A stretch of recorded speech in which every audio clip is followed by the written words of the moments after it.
Bom dia, pessoal, tudo bem?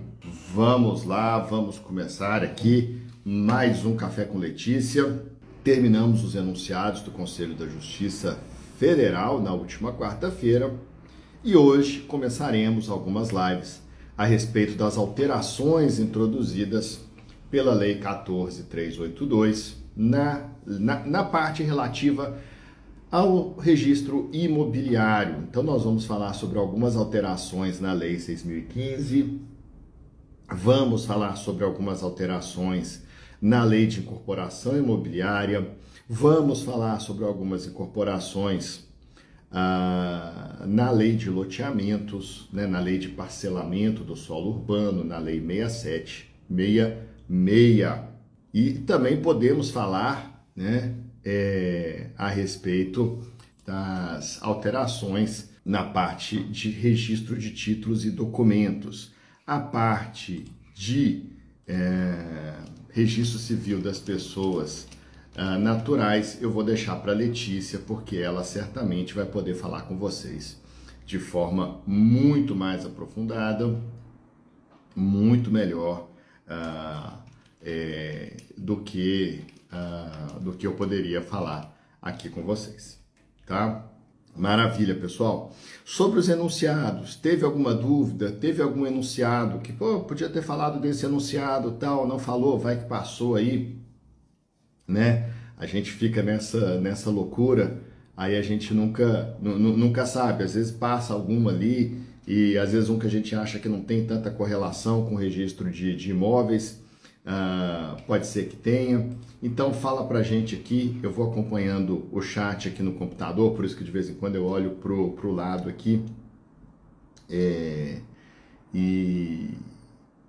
aí a gente vai conversando, a gente vai estabelecendo aqui um canal entre nós. Qualquer coisa pode mandar no chat aqui do que a gente está se falando durante o vídeo ao vivo, ou pode mandar uma caixinha, pode mandar uma mensagem aqui no Insta da Letícia ou no meu Insta, o Londe_Carlos. Ok? Maravilha, então, pessoal. Pessoal, a Lei 14.382, ela é uma lei extremamente importante no registro imobiliário. Extremamente importante. Nós já temos algumas obras a respeito dela. De tanto que é uma lei que realmente ela veio para dar uma revolucionada em alguns pontos. O principal motivo da Lei 14.382 foi a criação do SERP, o Sistema Eletrônico dos Registros Públicos. Esse é um registro que está em construção. Nós ainda estamos enfrentando algumas dificuldades com ele. Estabelece-se uma central nacional dos registros de imóveis e estamos tendo algumas dificuldades com esta ferramenta. Então, eu vou fazer o seguinte, eu vou deixar para falar do SERP mais para frente, tá?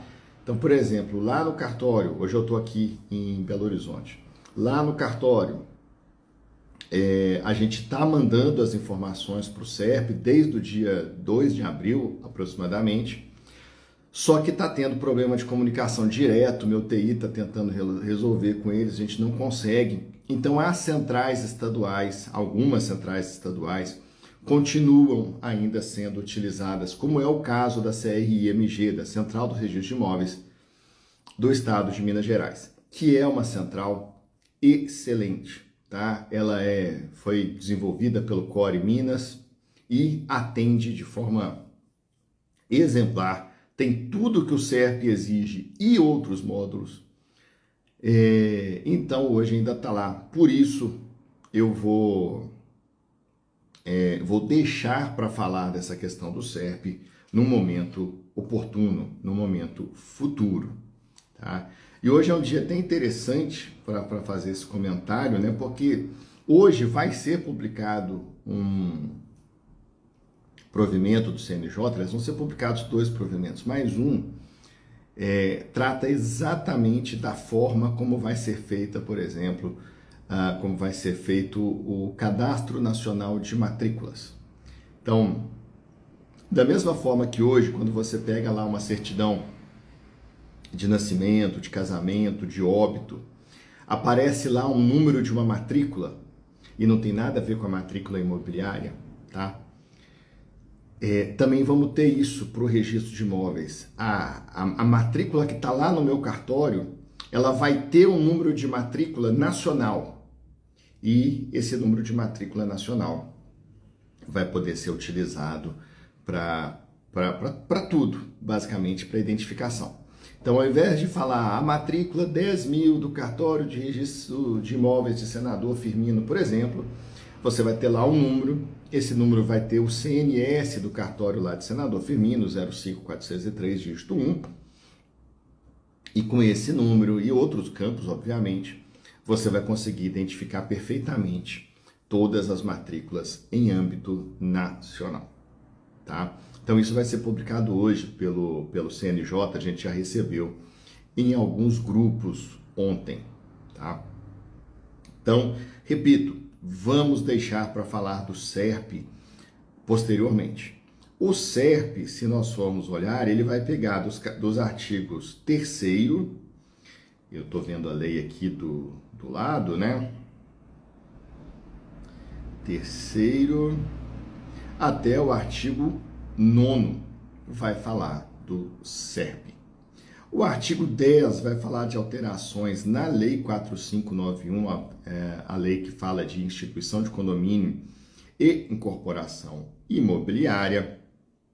Nós também vamos deixá-la para depois. E hoje nós vamos tratar basicamente aqui do artigo 11, que é o artigo que vai fazer algumas alterações na Lei 6.015, a Lei de Registros Públicos, ok?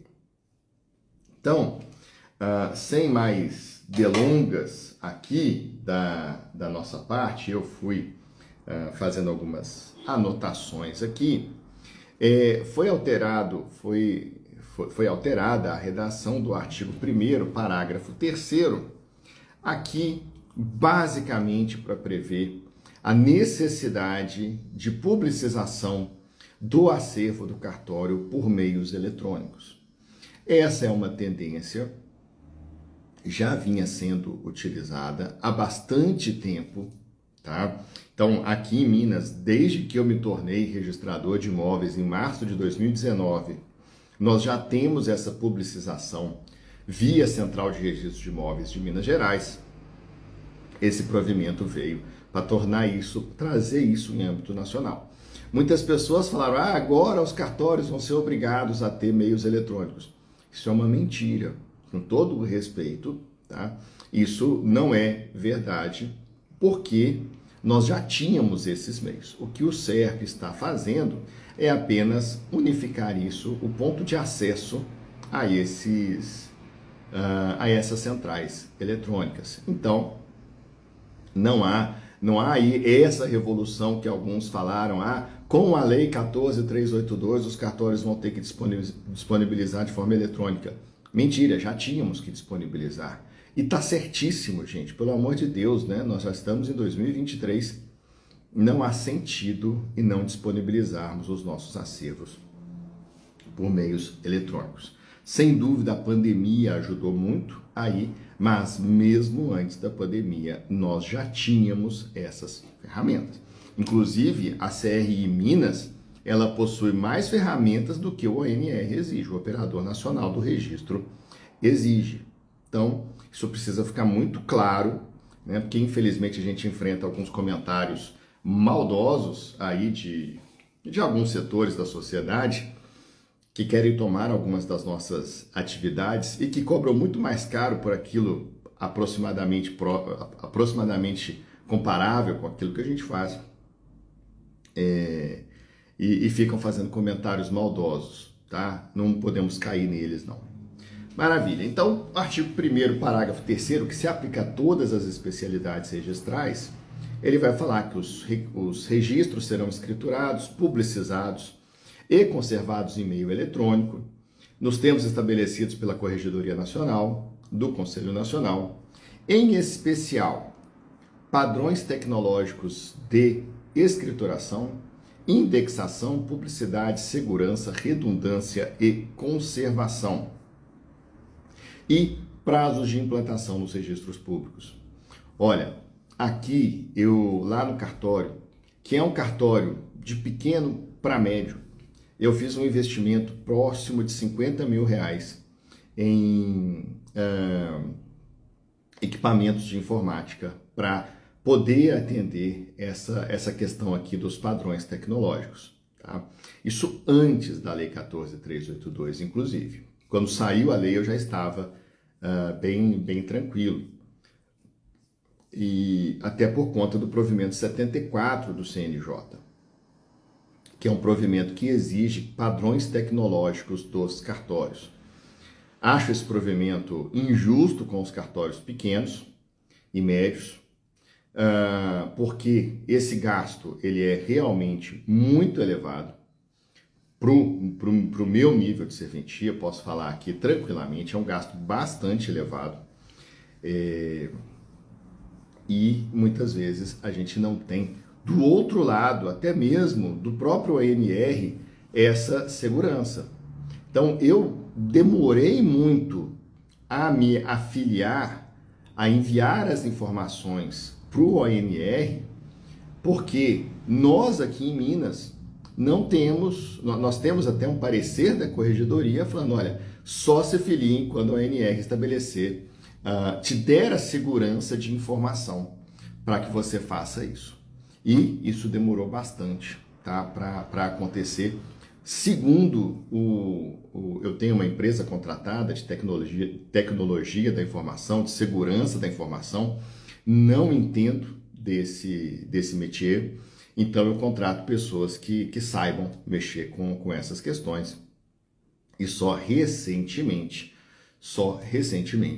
a gente teve essa segurança e havia aí uma notícia de que a Central Mineira seria descontinuada no dia 1º de abril desse ano. Aí não teve muito jeito, eu tive que mandar as informações. Mas ainda há ali algumas questões de tecnologia da informação a serem resolvidas pelo ANR. E isso é complicado, porque quando a gente faz a migração para o ANR, a responsabilidade pelos dados é toda nossa, tá? Toda do registrador que está aqui do lado de cá, sendo que de lá eles não te dão essa segurança. E querem acesso ininterrupto ao seu servidor. Isso é algo extremamente complicado na prática. Então, para que você possa ter isso, para que você não viole a Lei Geral de Proteção de Dados, um grande ponto aqui é essa questão de violação de dados, tá, gente? Você precisa ter uma tecnologia da informação, os equipamentos de tecnologia da informação atualizados, devidamente atualizados, né? E atualizados não apenas de novos, mas atualizados assim, com os melhores sistemas, etc. Então lá no cartório eu comprei vários equipamentos que eu não sei para que servem. Né? O pessoal da tecnologia da informação, eles me passaram, o lote, tá aqui, ó, compra esse. Né? Ok, comprei, mandei entregar direto para eles, eles configuraram tudo direitinho e tal, foram lá no cartório, instalaram todos. A gente tem lá uma sala de segurança para o servidor, etc. Porque se tem um vazamento de dados aqui que sai do computador do cartório, eu posso ser responsabilizado por esse vazamento de dados. Tá? E repito, né? Quando a gente entra no ANR, o ANR fala, ó, eu não tenho responsabilidade nenhuma dos dados, não, responsável é você. Né? Então, é complicada essa questão. No parágrafo 4º, vai nos falar que é vedado às serventias dos registros públicos recusar a recepção, conservação ou registro de documentos em forma eletrônica produzidos nos termos estabelecidos pela Corregedoria Nacional de Justiça. Esse aqui eu já acho interessante. Por quê? Porque por mais que o Core Minas tenha feito uma central fantástica, alguns cartórios ainda se recusavam a participar dessa central e receber os títulos eletrônicos, etc. A gente tem alguns colegas que merecem aqui as nossas ressalvas, infelizmente, não vou deixar de falar isso. Colegas que não cumprem as suas obrigações básicas, tá? E esses colegas deve ser comunicada essa irregularidade à corregedoria do colega para que ele seja obrigado a corrigir essa falha. Vou dar um exemplo que aconteceu.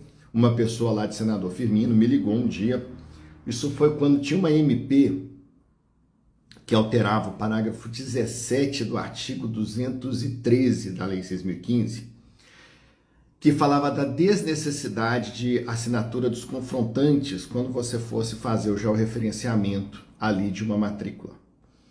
E essa MP, ela ia perder a eficácia, já se sabia que ela ia perder a eficácia naquele dia, eu não me lembro o dia. E me ligou um engenheiro e falou assim: Londe, estou aqui no cartório tal, quero fazer o protocolo de um georreferenciamento e o pessoal está me falando o seguinte: olha, quem mexe com georreferenciamento não está aqui, vem amanhã. Vem amanhã, ele vem amanhã. Aí eles estão me pedindo para voltar aqui no cartório amanhã, para amanhã eu fazer o protocolo. Eu falei, de jeito nenhum, né? Você vai fazer esse protocolo hoje, por uma série de motivos. Primeiro, não tem motivo para recusar protocolo. Esse é o primeiro ponto, né? E segundo, essa MP vale até hoje. Se você fizer esse protocolo amanhã, o protocolo vai ser exigida a assinatura dos confrontantes, todos eles. Tá? Então você tem que fazer esse protocolo hoje. Mas o pessoal aqui do cartório está falando que não vai fazer. Eu falei, olha, chama a polícia, liga na corregedoria aí da comarca. Estou me contendo aqui para não falar qual que é a comarca, né? Mas não sai daí sem o protocolo. Aí, né, ele foi lá, ele peitou o pessoal no bom sentido, né? E falou, não, eu não vou sair daqui sem o protocolo, não. Até que, né, segundo ele, um funcionário com um baita mau humor foi lá e fez o protocolo, etc. E posteriormente deu certo essa inserção das medidas georreferenciadas, tá? E por quê, né? Por quê? Porque a prática do ato, ela retroage à data do protocolo. Eu faço o protocolo hoje, muda a lei amanhã. Depois de amanhã o ato vai ser praticado, eu vou praticar com base na lei do protocolo, porque o ato retroage à data do protocolo. Isso é importante a gente sempre mencionar, mesmo que esse protocolo seja eletrônico. Não há aqui absolutamente mudança nenhuma nessa questão do protocolo eletrônico. Ok? Maravilha. Lá no artigo 9º, aqui sim nós já temos uma alteração bastante, mas bastante substancial, que é a mudança de contagem nos prazos. Então, os prazos nos registros públicos, em geral, com a adoção da Lei 14.382, eles passam a ser contados, em regra, em dias e horas úteis. Tá, muitas vezes não vai alterar muita coisa? Não. Por exemplo, antigamente a validade do protocolo era de 30 dias corridos. Hoje é de 20 dias úteis, ok? E é engraçado que às vezes os clientes reclamam, mas esse prazo é muito curto, né? Esse prazo ele é estabelecido em prol do cliente, tá? Se você for pegar 20 dias úteis em espaços normais de tempo, em que você tem ali um feriado durante a semana, ou não tem feriado, vai dar 28, 29 dias corridos aproximadamente, tá? 28, 29 para 30, tá justo. Agora, se você pega uma época de carnaval, né, uma época de recesso, etc., aí os 20 dias úteis, eles podem ser bastante diferentes dos 30 dias corridos, ok? Mas extremamente importante, e eu acho que traz para a Lei 6.015 a disposição do próprio Código de Processo Civil, que trouxe para o processo civil a contagem dos prazos em dias úteis, o que é muito melhor do que a contagem em dias corridos, tá? O protesto sempre trabalhou com dias úteis, né? A intimação se dá no prazo de 3 dias úteis. Como é um prazo mais curto, já se pensou nessa questão. E também, por exemplo, o registro de cédulas rurais nos cartórios é um registro que deve ser feito em 3 dias úteis também. Então, mesmo quando todos os prazos eles eram feitos em dias corridos, esses prazos, né, protesto e registro de cédulas rurais, eles já eram estabelecidos em dias úteis por conta da exiguidade dos prazos. Os outros, como eram prazos maiores, aí se colocava como dias corridos. Mas hoje, em regra, e o em regra aqui é importante, todos os prazos serão contados em dias e horas úteis, tá? Ah, professor, me fala aí um prazo que não vai ser contado, por exemplo, em dias úteis. A Lei 6766, a lei que fala do parcelamento do solo urbano, ela foi alterada para se incluir dias corridos. Então, os prazos na Lei 6766, eles são contados em dias corridos e não em dias úteis. Esse é o grande exemplo, me parece, da contagem de prazo em dias corridos após a Lei 14.382. Tá? Então, o artigo 9º, parágrafo 1º, vai nos dizer o seguinte: serão contados em dias e horas úteis os prazos estabelecidos para a vigência da prenotação, e aqui nós estamos falando especificamente do RI, né? Para os pagamentos de emolumentos. Então, eu dei uma nota devolutiva falando, olha, me pague tanto para eu fazer o registro. Esse prazo é contado em dias úteis. E para a prática de atos pelos oficiais dos registros de imóveis, títulos de documentos e civil das pessoas jurídicas, incluída a emissão de certidões, exceto nos casos previstos em lei, Lei 6766, por exemplo, e naqueles prazos contados em mês e ano. Então, se eu tenho prazo ali de 6 meses para a prática de determinado ato, esse prazo vai ser contado na forma da legislação processual civil. Como que é? Ah, hoje é dia... Que dia é hoje? Estou tão perdido, pessoal. 26 de abril de 2023. Aí o prazo é contado em meses. Maravilha. Eu excluo o dia do começo, né? Então, vou contar, eu vou incluo o dia do final. Então, o primeiro mês vai terminar em 26 de maio. 26 de maio, 26 de junho, 26 de julho, 26 de agosto, 26 de setembro, 26 de outubro. Eu incluo o dia do fim. Então, o prazo de 6 meses, ele termina no dia 26 de outubro. Tá? Maio, junho, julho, agosto, setembro, outubro. Isso, outubro mesmo. Tá? Da mesma forma, o prazo de um ano, né, vai terminar em 26 de abril de 2024. Né? Um ano é mais fácil do que 6 meses aí nessa nossa contagem. E o parágrafo 2º ele vai nos esclarecer que como é que é isso? Então, o que é um dia útil para os fins da Lei 14.382? É o dia que houver expediente. Então, está falando, se o expediente é reduzido, é dia útil? Né? Então, você tem ali uma quarta-feira, de cinzas, por exemplo, no carnaval, que se trabalha pela tarde, é considerado dia útil, a não ser que venha alguma disposição em contrário.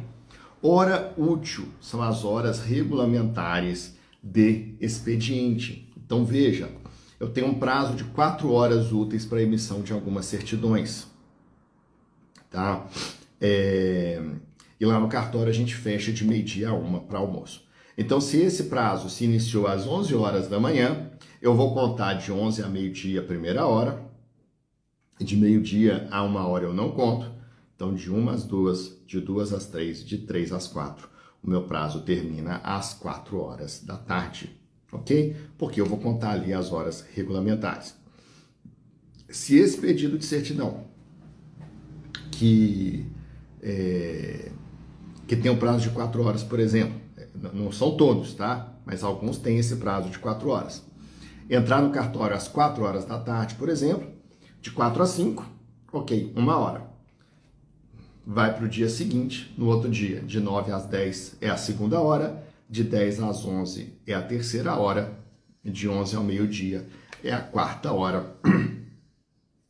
Ou seja, eu tenho até o meio-dia do dia seguinte, nesta situação específica, para emitir uma certidão com este prazo de 4 horas úteis, ok? Prazo extremamente exíguo, pessoal. E, sinceramente, aqui, eu acho que às vezes as pessoas fazem as leis sentadas num gabinete, numa cidade grande, com ar-condicionado, e elas não têm ideia de como que é lá na ponta, sabe? Com todo respeito a quem fez, que são pessoas muito boas, muito competentes e que querem o bem da atividade, em regra. Mas não tem ideia de como que é lá na ponta, tá? Essas pessoas não têm ideia, por exemplo, de acervos que a gente pega nos interiores da vida, que não tem absolutamente nada, que você tem que criar indicador pessoal, criar indicador real para todas as matrículas, que você não tem o acervo digital, que você não tem o acervo digitado, os atos digitados ali, você não tem inclusão das pessoas nas matrículas, tá? No sistema, porque pelo sistema, se tem lá, por exemplo, vamos pegar aqui a Fernanda M. Pinto, né? Que eu tô vendo que entrou aqui, obrigado, gente, obrigado a todos vocês.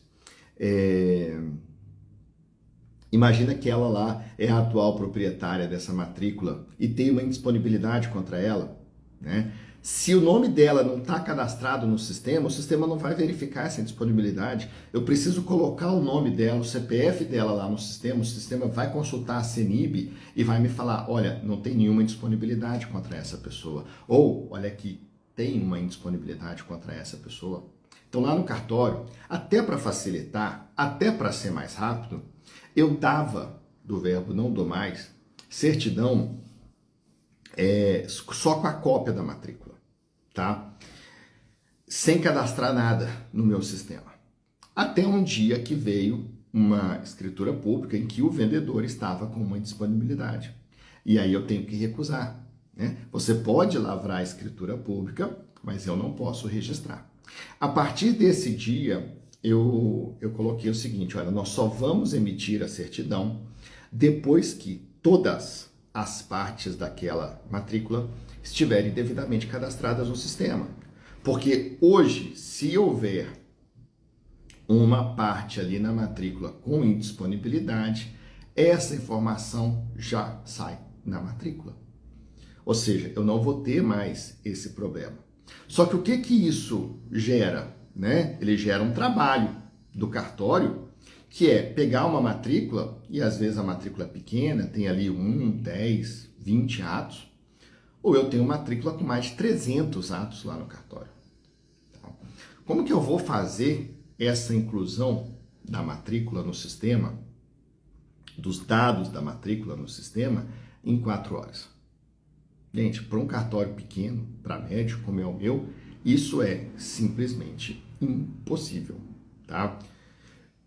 Então eu vejo que, em alguns casos, esse prazo, por exemplo, de 4 horas úteis, ele é absolutamente infactível, principalmente para cartórios não tão grandes como é o meu caso, tá?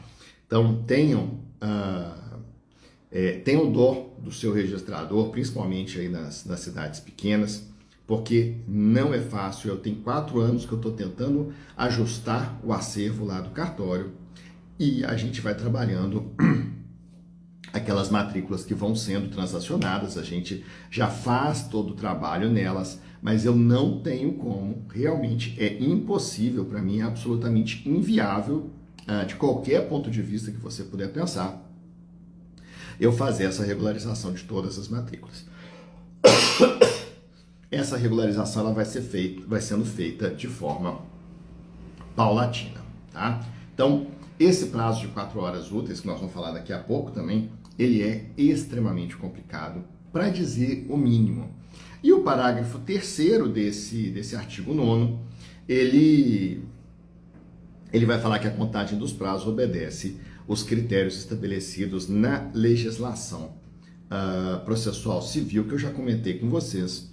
Ou seja, nós vamos pegar aquelas mesmas regras de contagem de prazo do processo civil e trazer aqui pro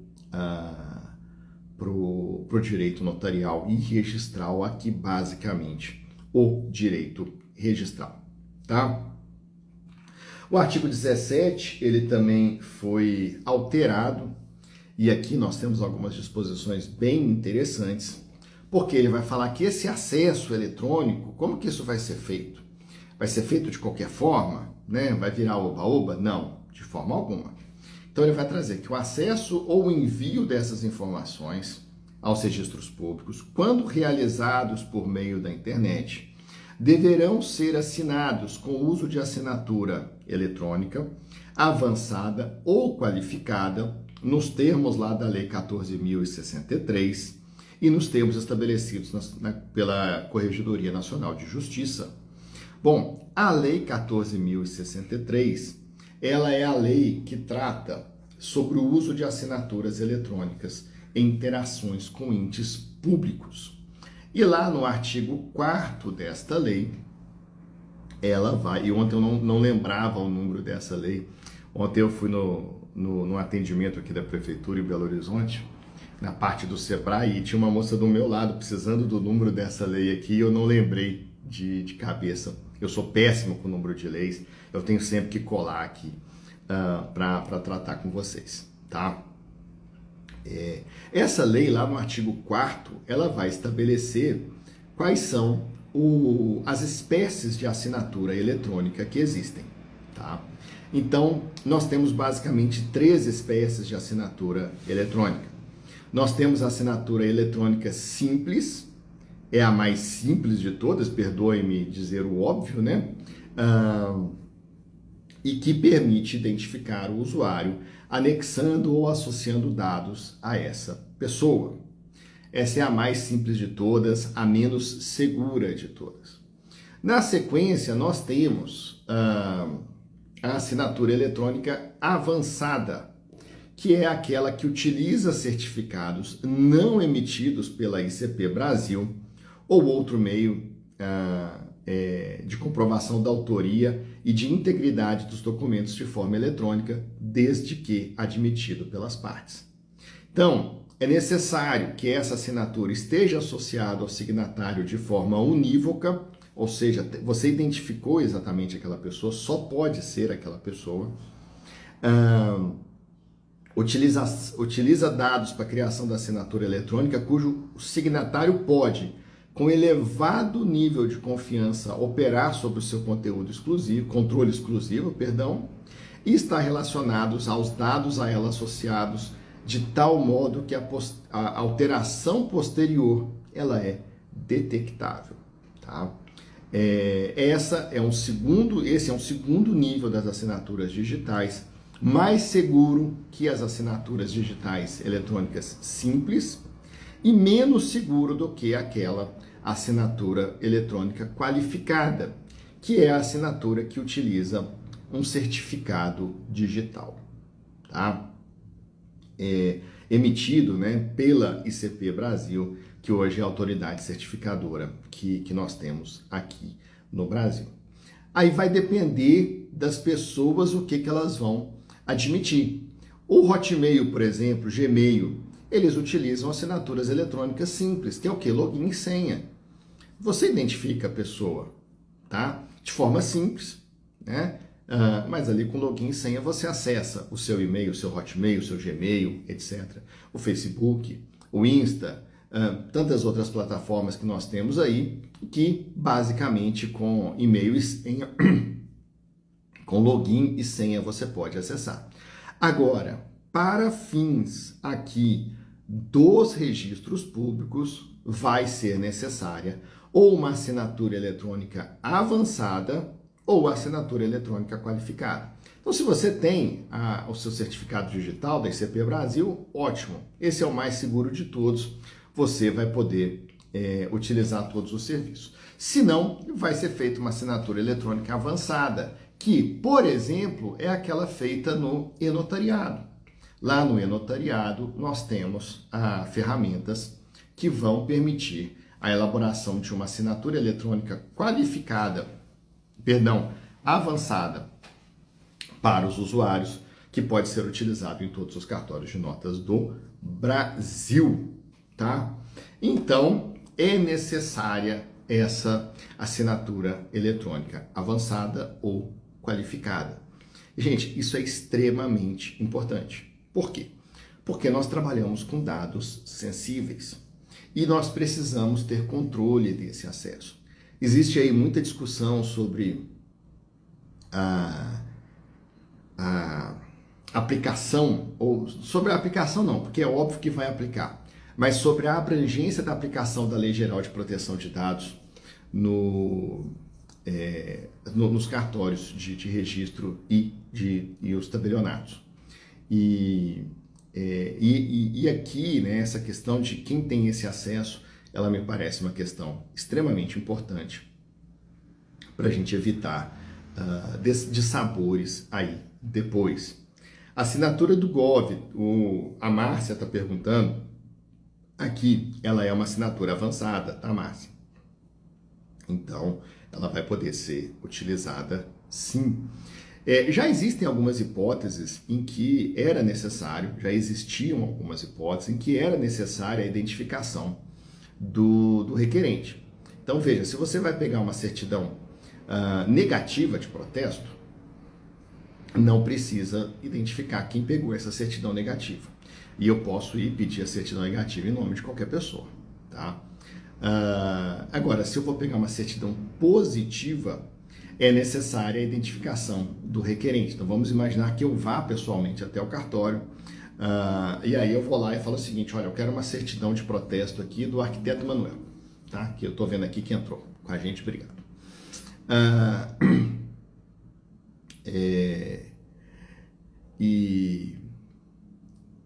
E essa certidão deu positivo, ou seja, tem protesto em nome dele, tá? Eu preciso fazer um requerimento, me identificar perante o cartório. Por quê? Né? Isso não está dito nos locais, nas leis, etc. Mas por quê? Porque se essa informação for utilizada de forma indevida, eu posso responsabilizar o requerente daquela certidão, tá? Então vamos imaginar aqui que o Mais Goiás, né, lá de Caldas Novas, cidade excelente, podendo, olha lá, porque podendo ir, né, vá lá, é uma cidade sensacional, a água quente lá é uma coisa maravilhosa e vale demais a pena. Aliás, Goiás é um estado maravilhoso. Agora eu perdi aqui, fui falar de Caldas Novas, mas imagina que lá em Caldas Novas está tendo campanha para a prefeitura e tem um candidato a prefeito, que está devendo, tá? Vamos imaginar que ele tem lá uns 5 protestos no nome dele. O concorrente vai lá no cartório, pega uma certidão de protesto que sai positiva, tira a cópia e sai colocando nas caixas de correio cidade afora. Vai ter bem trabalho, porque não é uma cidade pequena, né? E vai fazer isso de forma a denegrir a imagem, né? A piorar a imagem do concorrente, né? Caldas Novas é uma cidade grande para isso, mas eu já fui tabelião, por exemplo, em Bueno Brandão, uma cidade de 10 mil habitantes. Lá é fácil de você fazer isso, né? Você pega 2, 3 pessoas numa noite, coloca isso na caixa de correio de todo mundo. E aí? É importante que você saiba quem foi que fez o requerimento dessa certidão, para que você, eventualmente, havendo essa necessidade, para que você possa responsabilizar essas pessoas. E a gente sempre escuta, né? Eu posso pedir a certidão no cartório sem dizer para que eu quero essa certidão. Ok, beleza. Esse é um princípio básico da atividade do cartório. Mas uma das coisas que eu mais pergunto no balcão para as pessoas é por que você está precisando dessa certidão? Por quê? A pessoa chega lá no cartório de imóveis, ela fala, eu quero uma certidão no imóvel. Bom, qual? Existem algumas, né? Existem algumas.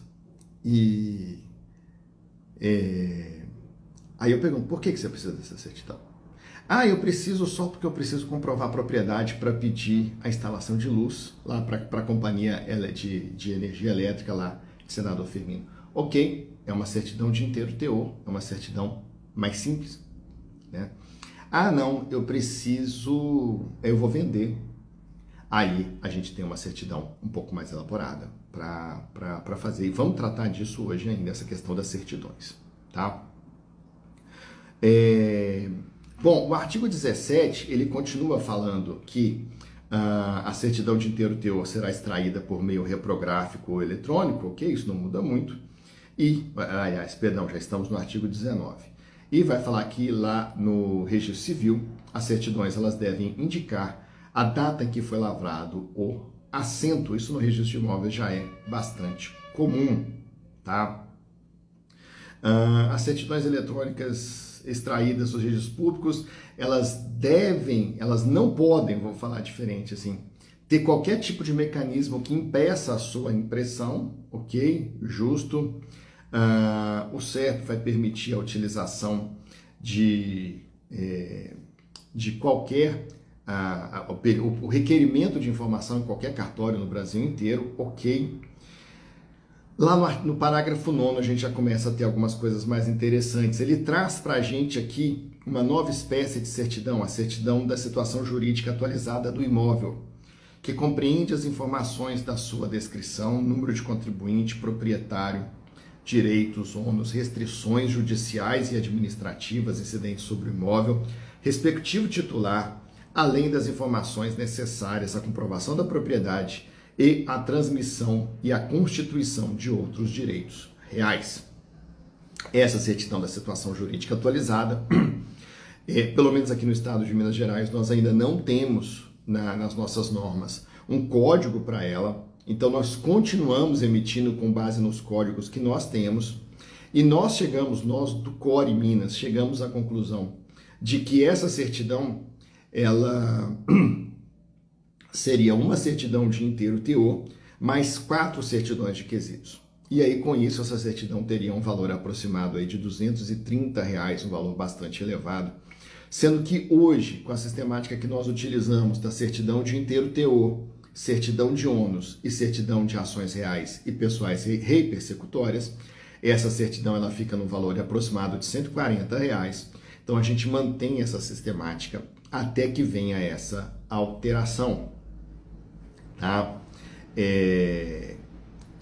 Então continuamos usando essa questão, mas em breve teremos essa certidão da situação jurídica atualizada do imóvel, ok? E aí vamos ver como que vai ficar a cobrança dessa certidão, pelo menos aqui no estado de Minas Gerais. Muitas das previsões da Lei 1482, elas vão demandar adequação dos códigos de normas estaduais. Esse é um caso aqui que demanda e que ainda não foi feito, pelo menos aqui no estado de Minas Gerais. Ok, e o parágrafo 10, nós já falamos dele, né, do conteúdo dele, que vai falar das certidões do registro de imóveis, inclusive aquelas que tratam do parágrafo 6º, né, que são as certidões eletrônicas de outros cartórios. Elas serão emitidas nos seguintes prazos máximos, contados a partir do pagamento dos emolumentos. Então, inciso 1, 4 horas úteis, né, para a certidão de situação jurídica atualizada do imóvel. Perdão, 4 horas para a certidão de inteiro teor da matrícula ou do livro auxiliar, o livro 3, em meio eletrônico, requerida no horário de expediente, desde que fornecido pelo usuário o número. Tá? Tô vendo aqui, Elizabeth, eu vou te pedir para me mandar mensagem no privado, porque vai ficar complicado de eu te responder aqui ao vivo, tá? Vai fugir muito aqui do nosso assunto de hoje, então te peço para mandar lá no privado, eu te respondo hoje ainda. Eu tô bem apertado hoje, mas eu te respondo hoje ainda, tá bom? Então, 4 horas úteis para essa certidão, que é a certidão de inteiro teor da matrícula ou do livro auxiliar, desde que seja fornecido o número, ok? um dia para a certidão de situação jurídica atualizada do imóvel e 5 dias para a certidão de transcrições e para os demais casos. Gente, posso falar para vocês, em regra, a gente consegue emitir as certidões de inteiro teor na hora lá no cartório, tá? É uma coisa que eu faço questão na medida do possível. Então, a matrícula, estando devidamente cadastrada no meu sistema, eu faço a certidão na hora, eu evito que a pessoa volte ao cartório. Mais de 95% do movimento lá do cartório é presencial. Eu tenho muito pouco movimento pelas centrais, infelizmente. Então, se eu posso evitar que a pessoa volte lá no cartório, evitar que a pessoa seja obrigada a voltar lá no cartório, eu evito. É sempre um prazer receber as pessoas, mas a gente sabe da correria do dia a dia, etc. Mas tem situações em que simplesmente não é possível, tá? E me parece que esse parágrafo aqui, ele não leva em consideração essa realidade de diversas serventias Brasil afora, tá? Conheço várias. Então, tem 4 anos que eu assumi o cartório. Eu trabalho todo dia para fazer a regularização do acervo. Eu ainda não regularizei o acervo todo, tá? Então, realmente é impossível essa questão, ok? Em alguns casos, mas podendo a gente emite na hora, tá? O parágrafo 11, ele vai nos dizer o seguinte: no âmbito do registro de imóveis, a certidão de inteiro teor da matrícula conterá a reprodução de todo o seu conteúdo e será suficiente para fins de comprovação da propriedade, direitos, ônus reais e restrições sobre os imóveis, independentemente de certificação específica pelo oficial. Ok? Bernadette, Londe _ Carlos, tá? Londe, igual meu sobrenome, _ Carlos. Me adiciona lá. Então, basicamente, é o seguinte: existem alguns estados, como Minas, em que nós temos a certidão de inteiro teor, a certidão negativa de ônus reais e a certidão negativa de ações reais e ações pessoais persecutórias, aquelas ações que são pessoais, mas podem afetar a coisa, o imóvel. Ok? Cada uma dessas certidões, a certidão de inteiro teor tem um valor, R$ 35,00, a certidão de ônus tem um valor, R$ 54,00, a certidão de ações tem o mesmo valor, R$ 54,00 aproximadamente. O que esse parágrafo 11 está falando aqui é o seguinte: olha, a certidão de inteiro teor, só essa de R$ 34,00 aqui. Voltando um pouquinho. Existem alguns estados que não tem isso, em que a certidão de inteiro teor, ela já tem que trazer todas essas informações e cada estado vai ter o seu valor de certidões, tá? São bastante díspares, muitas vezes, esses valores. Ok. O que ele está falando é o seguinte: não é obrigatório mais para a elaboração de escrituras públicas de compra e venda, doação, de alienação de imóvel, que haja essas 3 certidões. A inteiro teor continua sendo obrigatória, tá? Mas a certidão negativa de ônus, a certidão negativa de ações, elas passam a ser desnecessárias. O que nós entendemos aqui em Minas é desnecessário, beleza. Mas, de acordo com a legislação, principalmente lá, a Lei 7433, se não me engano, que fala sobre os requisitos da escritura pública,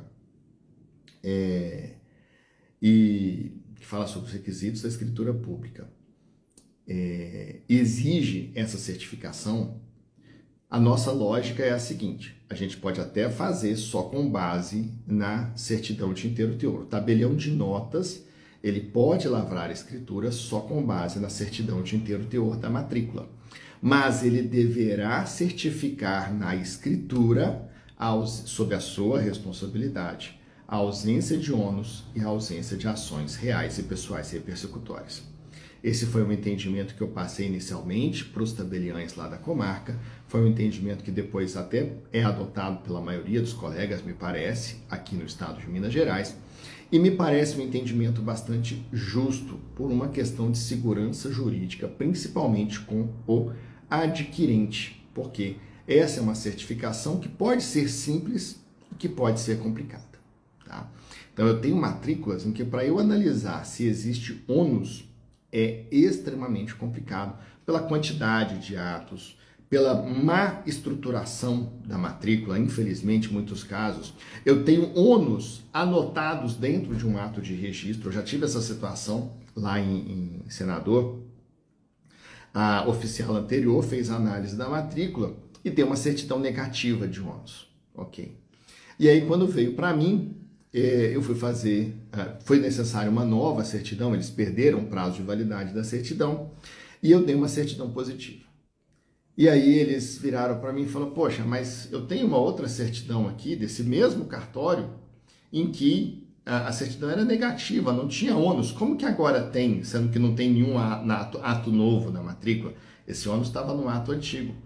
Um dos anteriores, né, um dos registradores anteriores lá da comarca, ele colocou um ônus como uma nota dentro de um ato de registro. E não, por exemplo, você vai fazer um usufruto, né, você faz uma doação com usufruto, você registra a doação e ato seguinte você registra o usufruto embaixo. Fica fácil de você ver que existe ali esse usufruto. Ele não, ele fez a doação e no meio da doação, pequenininho, sem qualquer negrito, sem qualquer nada, ele colocou, olha, o imóvel fica em usufruto em favor dos doadores. Infelizmente, eu fui obrigado a dar essa certidão positiva depois. Aí foi fácil, os doadores já haviam falecido, pegamos a certidão de óbito deles, fizemos o cancelamento desse usufruto e bola para frente. Então, existem situações em que é simples essa análise, existem situações, eu já tive situações, gente, sem brincadeira e sem exagero aqui, em que eu demorei aproximadamente 2 horas para entender a matrícula. Então, eu comprei uma resma de papel A3, eu não tenho impressora A3 lá no cartório, mas eu comprei uma resma de papel A3 porque tem algumas matrículas em que a análise delas eu só consigo fazer no papel A3. Porque eu desenho toda a matrícula, quem vendeu para quem era o proprietário inicial, quem vendeu para quem morreu, como que foi essa transmissão, etc. E por vezes são matrículas, são análises extremamente complicadas, tá? Então, essa é a orientação que nós temos aqui em Minas. Pode fazer só com base na certidão de inteiro teor? Pode. Mas vai ter que certificar dentro da escritura de compra e venda a inexistência de ações reais e pessoais persecutórias, bem como dos ônus reais. Ok? Maravilha! O parágrafo 12 vai tratar aqui que na localidade que haja dificuldade, não é um caso assim tão importante. E aqui, pessoal, nós terminamos a primeira parte das alterações da Lei 14.382 no registro de imóveis. Já são 8 horas, praticamente, 7h59 aqui no meu computador. Não vai dar tempo de nós iniciarmos a segunda parte, porque agora vem algumas alterações no registro civil das pessoas naturais, depois vem algumas alterações no registro de títulos e documentos, alterações extremamente importantes, tá? Do registro de títulos e documentos, do RTD, que a gente fala, né? E mais para frente, lá vão existir algumas alterações a partir do artigo 167 da Lei 6.015. E essas alterações no artigo 167 nós vamos tratar na próxima quarta-feira. Então, pessoal, terminamos hoje essa nossa live. E veja, Américo, para que seja um direito real oponível a terceiros, é necessário que esteja na matrícula, tá? Se não estiver registrado na matrícula, não terá eficácia erga omnes, não terá eficácia contra terceiros. E aí começam aquelas brigas boas lá no judiciário, tá? Todo o direito real para ter oponibilidade erga omnes deve estar registrado na matrícula, ok? E com isso já estou respondendo aqui o questionamento do Américo Corretor, se não me engano, lá de Fortaleza. Me fala aí se eu estou errado, Américo, por favor, tá? Já é um habituê nosso aqui, sempre conosco nas nossas lives. Ok, pessoal? Com isso, tem alguma dúvida, pessoal? Coloca aí, temos ainda mais 2, 3 minutinhos. Vamos ver aqui, ó, a Patrícia. CR Oliveira, tá quase meu nome, né? Carlos Rogério de Oliveira, né? Claro que eu não tenho Patrícia no nome, mas estamos quase xará aí, Patrícia. Consta na matrícula, quando o adquirente recebeu o imóvel por herança, era casado no regime da comunhão parcial. Houve divórcio sem partilha de bens. Como esse bem não comunica, escritura terá nota devolutiva, imagino, né? Veja, Patrícia, vamos lá. Uma pessoa casada na comunhão parcial de bens recebe um bem em doação. Esse bem não se comunicará com o seu cônjuge. Na hipótese de divórcio, é possível que o cônjuge seja herdeiro numa hipótese de falecimento. Aí é outra situação, tá? Houve divórcio sem partilha de bens. Como esse bem não comunica, na verdade, você vai precisar fazer essa partilha de bens, e nessa partilha de bens você vai colocar que esse é um bem recebido em herança, né, um bem recebido gratuitamente durante a constância do casamento, que ele não se comunica e não vai precisar ser feito, vai precisar ser feito só lá no cartório de registro de imóveis a averbação do divórcio, tá? Que já vai demonstrar que não que não houve a comunicação desse bem pelo divórcio. Ok? Obrigado, Américo. Qualquer hora eu estou precisando ir aí em Fortaleza pedir a bênção do mar aí, né? Como eu disse, eu disse ontem na imersão que a gente praticou, que a gente fez ontem, lá do nosso curso, em agosto, se Deus quiser, estou lá no Maranhão. Lençóis Maranhenses, vai ser a terceira vez que eu vou lá, lugar fantástico. Pessoal, muito obrigado a todos pela participação. Na quarta-feira que vem, continuaremos falando a respeito das alterações da Lei 14.382 nos registros públicos.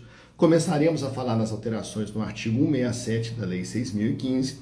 Devemos terminar na semana que vem as alterações na Lei 6.015 e depois falaremos sobre as alterações na Lei de Loteamentos, na Lei de Instituição de Condomínio e Incorporação Imobiliária e assim sucessivamente. Se você tiver algum tema que você quer ver tratado aqui nas nossas lives de quarta-feira, manda pergunta, manda mensagem lá pra gente, ou aqui no Insta da Letícia, ou no meu Insta, o Londe_Carlos, que será um prazer falar com vocês aqui a respeito desses temas, tá bom? Gente, muito obrigado, fiquem todos com Deus, um grande abraço e, se Deus quiser, até quarta que vem.